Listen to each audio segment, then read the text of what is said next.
Bismillahirrahmanirrahim. Assalamualaikum warahmatullahi wabarakatuh. Selamat malam Bapak Ibu sekalian. Selamat bergabung kembali di webinar LKP Konsultan Indonesia periode 36. Pada malam hari ini merupakan materi ketiga di periode kali ini, yaitu dengan topik Demarkasi Obstruction of Justice, penyidikan, penuntutan, dan pemeriksaan perkara korupsi yang akan dibawakan oleh narasumber kita yang tentunya berpengalaman di bidangnya, yaitu Bapak Kurniawan Ilyas selaku Kabag Hukum Pemerintah Kota Kendari. Baik Bapak Ibu sekalian, langsung saja kita dengarkan pemaparan materi dari Bapak Kurniawan Ilyas. Dipersilahkan Pak.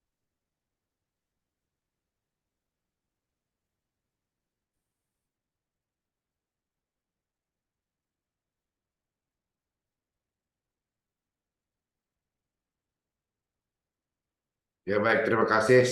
Assalamualaikum warahmatullahi wabarakatuh. Selamat malam, salam sejahtera. Materi malam ini berkaitan dengan eh, obstruction of justice, penyidikan, penuntutan, dan pemeriksaan tipikor. Demarkasi ini adalah di mana batas ya obstruction of justice ini adalah menghalangi sebuah penyidikan ya, penyidikan, penuntutan, atau pemeriksaan dalam perkara tidak pidana korupsi ini. Jadi di mana demarkasinya, di mana batasannya menghalangi penyidikan, ini akan kita bahas secara terbuka tentang pengertian ya tentang obstruction of justice ini. Baru-baru ini memang kita sering dipertontonkan tentang obstruction of justice ya, salah satunya di perkara Irjen Purnawirawan Verdi Sambo. Ya, itu ada banyak pihak yang coba menghalang-halangi di penyidikan, penuntutan, dan pemeriksaan.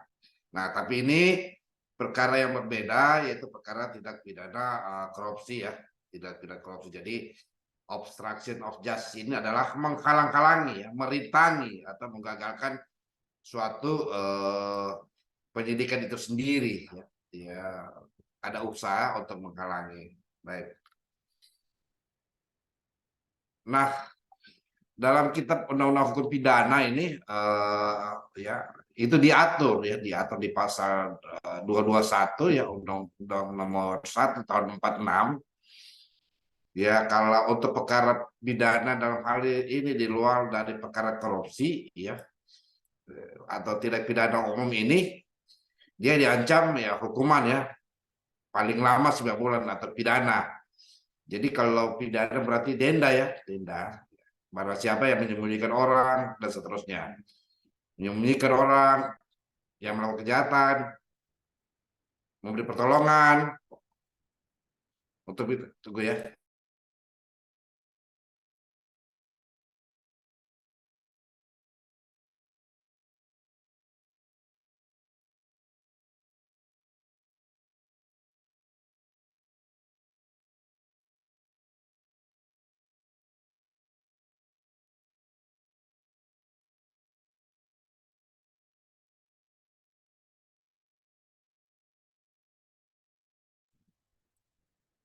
Ya, kita mulai lagi. Jadi kegiatan ini ya untuk seperti ya melakukan kejahatan, menyembunyikan seseorang, memberikan pertolongan dalam hal satu penyidikan yang sedang berjalan ya. Ini masuk di kategori pasal 221. Sedangkan dengan Undang-Undang Tipikor itu sendiri jelas ya di pasal 21 setiap orang yang sengaja merintangi ya menggagalkan baik secara langsung atau tidak langsung suatu penyidikan, penuntutan, dan pemeriksaan. Nah, ancaman hukumannya paling singkat 3 tahun. Jadi dia akan dituntut paling singkat 3 tahun, dari paling lama 2 tahun, dan atau denda 150 juta, paling banyak 600 juta. Ya, jadi ini apabila kita memberikan suatu upaya untuk menghalangi suatu penyidikan ya di tindak pidana korupsi. Ini di Undang-Undang Nomor 31 tahun 2000 tahun 99 ya. Diubah Undang-Undang 20 tahun 2001 ini. Jadi sengaja merintangi, menggagalkan baik secara langsung dan tidak langsung. Jadi menghalang-halangi penyidikan ini, ya penuntutan dan pemeriksaan di pengadilan itu satu rumusan unsur yang bisa dituntut, ya dituntut secara pidana. Ancamannya paling singkat malah. Jadi ancaman paling singkat 3 tahun, ya 3 tahun. Denanya 550 dan seterusnya. Ini jadi itu. Nah, sejarah obstruction of justice ini kasus yang ada di Watergate, ya, di skandal Presidential Connection ini tahun 1972. Dari dia coba melakukan penyadapan terhadap anggota partai anggota partai secara ilegal. Jadi penyadapan ini untuk menghindari dalam hal tuntutan atau impeachment. Akhirnya ketika Richard Nixon ini ditahu, maka dari tuduhan hukum, maka Richard Nixon ini mengundurkan diri dari jabatannya. Ini sejarah tentang obstruction of justice seperti kasus Ferdi Sambo, ya. Ini juga obstruction of justice ini menghalang-halangi penyidikan, penuntutan, termasuk juga di pemeriksaan pengadilan. Nah, kalau kita bicara konsep obstruction of justice ini ada berapa kamus, ya, kamus hukum yang ada Black Law Dictionary, Legal Information Institute, dan Cornell Law, termasuk juga American Bar Association. Ya, jadi kalau kamus hukum yang terkemuka dipakai hakim-hakim internasional, ini Black Law ini tidak akan menghalangi, mengganggu proses pengadilan. Jadi ya kalau proses menghalangi membuat gagalnya satu penyidikan, gagalnya satu penuntutan atau pemeriksaan itu bisa dikenakan pasal 21 Undang-Undang Tipikor itu sendiri, ya. Apa sih penyelidikan? Kalau penyelidikan ini, jadi yang akan dituntut itu adalah ketika menghalangi di penyidikan, ya, bukan di penyelidikan. Nah, apa itu penyelidikan? Ya tindakan seorang penyelidik untuk mencari atau menemukan suatu peristiwa, baru mencari suatu peristiwa, apakah itu tidak pidana atau tidak. Beda halnya di penyidikan, dia sudah mengumpulkan, setelah mencari, dia kumpulkan satu persatu alat bukti surat, alat bukti saksi, keterangan ahli, dan macam-macam. Jadi dan menemukan siapa tersangkanya ini, berarti dia sudah harus ada orang yang ditemukan peristiwanya itu sendiri. Jadi itu tindakan. Nah, kalau di penuntutan, bagaimana penuntut itu melimpahkan perkara. Nah, kalau menghalangi, menggagalkan, ya, baik langsung tidak langsung, ini bisa dituntut. Termasuk juga pada saat di persidangan, di perkara pemeriksaan. Itu yang paling penting tentang penyidikan itu sendiri. Ya. Nah, ini kalau kita lihat, ya, kalau kita lihat dikemukakan dalam beberapa ahli itu identity of suspect, ya, membantu. Jadi kalau membantu penyidikan, menghalang-halangi, ya, suatu penyidikan, maka sudah dipastikan bahwa dia sudah termasuk pasal 21, ya. Pasal 21 Undang-Undang Tipikor. Artinya apa? Menyembunyikan barang bukti, ya, menyembunyikan alat bukti untuk membantu suatu perkara, ya, seseorang, maka dia kategori, ya, menghalang-halangi penyidikan. Lying, ya, lying ini atau berbohong, ya, dia berbohong, memberi keterangan palsu, senyatanya itu yang sebenarnya, tapi dia memberi keterangan palsu, diketahui bahwa dia ketahui ada bagian dari peristiwa itu, dia bisa dituntut di pasal 21 tadi.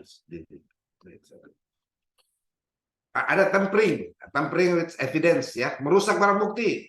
Ya, yang tadinya misalnya barang buktinya ada di laptop, ada di PC, dia coba rusak. Ya, di mana patut diduga bahwa barang bukti itu, ya, bisa sebagai bukti.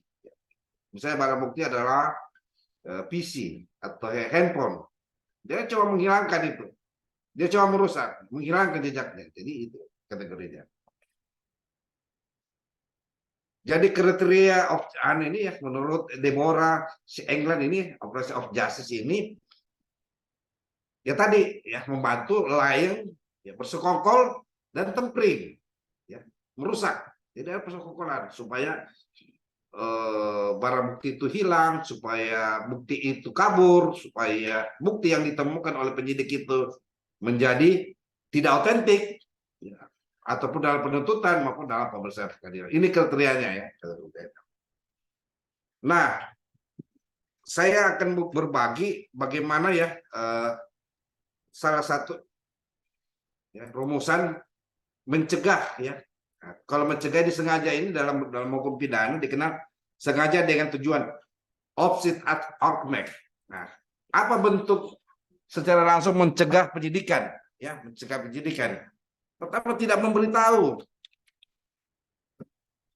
beritahu alamat misalnya, alamat atau orang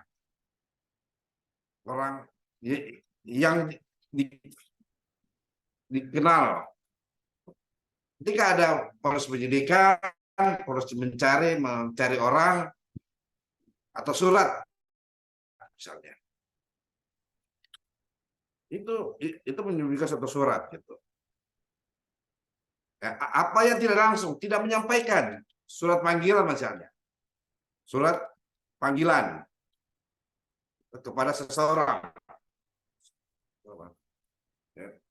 Pada saat mendatangi rumahnya, seseorang itu, penyidik itu tidak menemukan orang tersebut, tapi tetangganya. Nah, tetangga inilah yang bisa dituntut, ya, dituntut dalam hal penyidikan.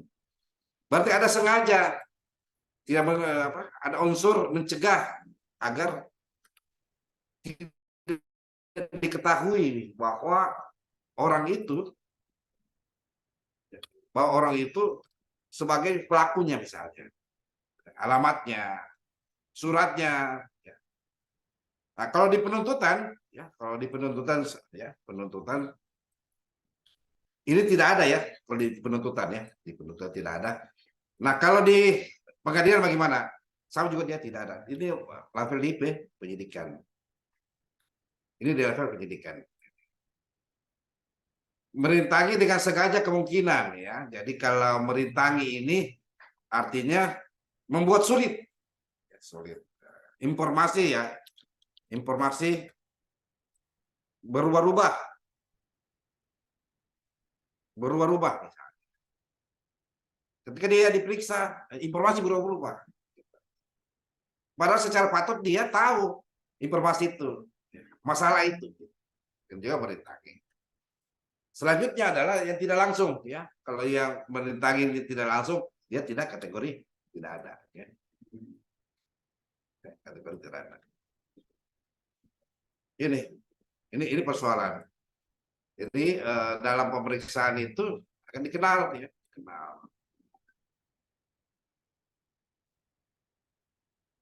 menggagalkan. Nah, ini menggagalkan ya tadi ya, tidak memberikan informasi ya. Orang dikenal surat, termasuk juga panggilan. Kalau di penuntutan tidak hadir dalam panggilan, tidak hadir panggilan misalnya. Kalau dia ditahan kota misalnya, dia tidak hadir. Jadi tidak langsung. Nah, sama halnya juga ini memberi keterangan ya, memberikan keterangan ya, tidak sesuai BAP. Sesuai BAP, di BAP-nya dia katakan A, tapi dia dicabut, ya dia cabut di pengadilan misalnya. Banyak kasus ya, kecuali BAP-nya itu dia di bawah tekanan. Kecuali dalam BAP yang bersangkutan di bawah tekanan. Tapi ketika ditemukan bahwa tidak ada dalam tekanan, ya semua dikatakan itu dalam BAP penyidikan atau penuntutan misalnya atau pra penuntutan itu sesuai, ya, tapi dia cabut keterangan dia BAP, maka dia bisa dikenakan pasal 21 sendiri, ya, memberikan keterangan yang tidak sesuai dengan BAP atau mencabut perkaranya. Gitu. Jadi itu kategori apa namanya, tindak pidana di pasal ini, di pasal 21, baik di pemeriksaan, ya, termasuk juga kalau bicara di penyidikan, tidak memberikan alamat, surat, ya informasi, barang bukti, padahal BB-nya itu ada di tangannya, ada di kekuasaannya.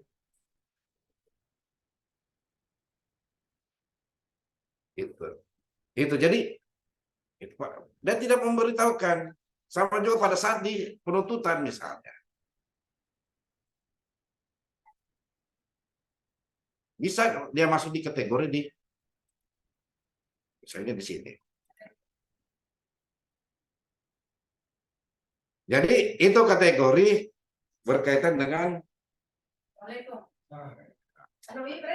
menghalangi penyidikan.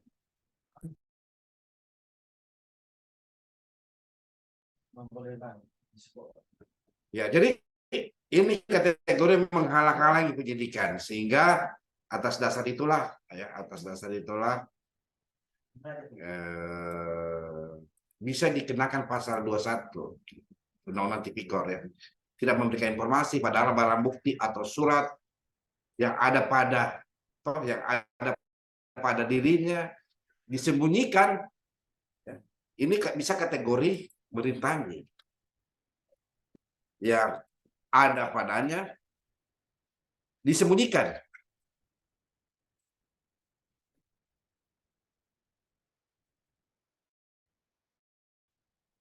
Atau dirusak. Membuat tidak terang. Itu merintangi. Yang patut dia harus berikan kepada penyidik, ya. Tapi dia tidak lakukan itu sendiri. Jadi hati-hati dalam hal di pasal 21 ini, ya.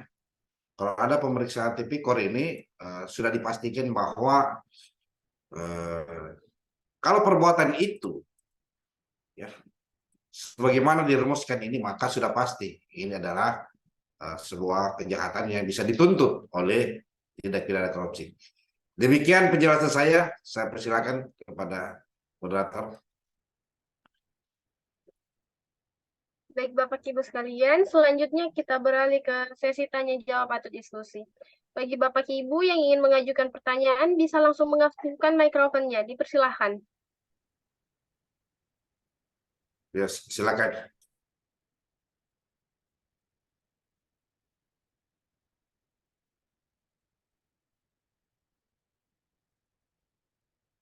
Ibu Sulce, mungkin ada yang ingin ditanyakan, Bu? Untuk sementara saya nyimak aja, Bu, soalnya ini bahan baru buat saya.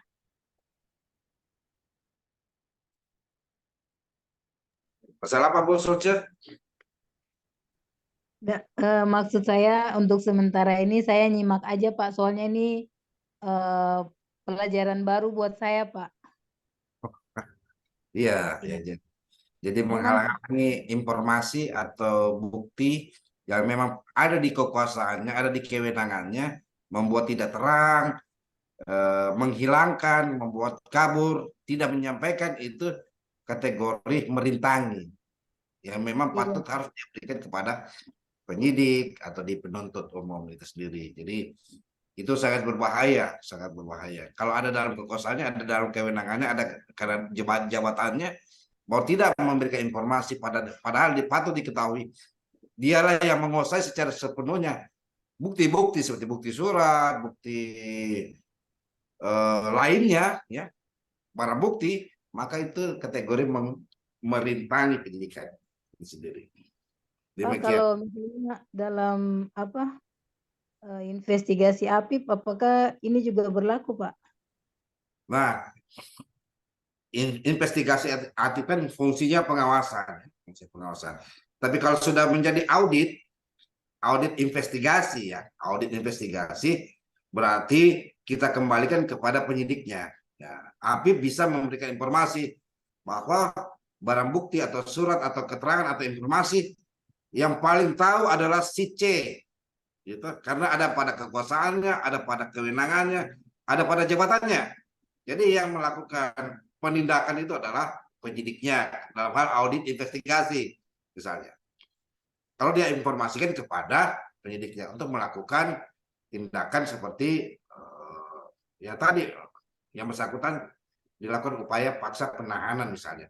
Karena kita patut ketahui di semua misalnya SPJ keuangan, ya kan tidak ada yang bisa milik SPJ keuangan kecuali bendahara, kan gitu. Nah, tapi bendahara tidak memberikan informasi, tidak memberikan data, tidak menyajikan data, keterangan, cenderung menghilangkan apa yang ada di laptopnya, apa yang ada di mejanya dan lain-lain. Itu yang sangat kategori obstruction of justice itu sendiri, Bu Surja. Oh iya Pak, siap Pak. Makasih. Terima kasih. Pak Anderson mungkin? Ya, masih menyimak aja Pak.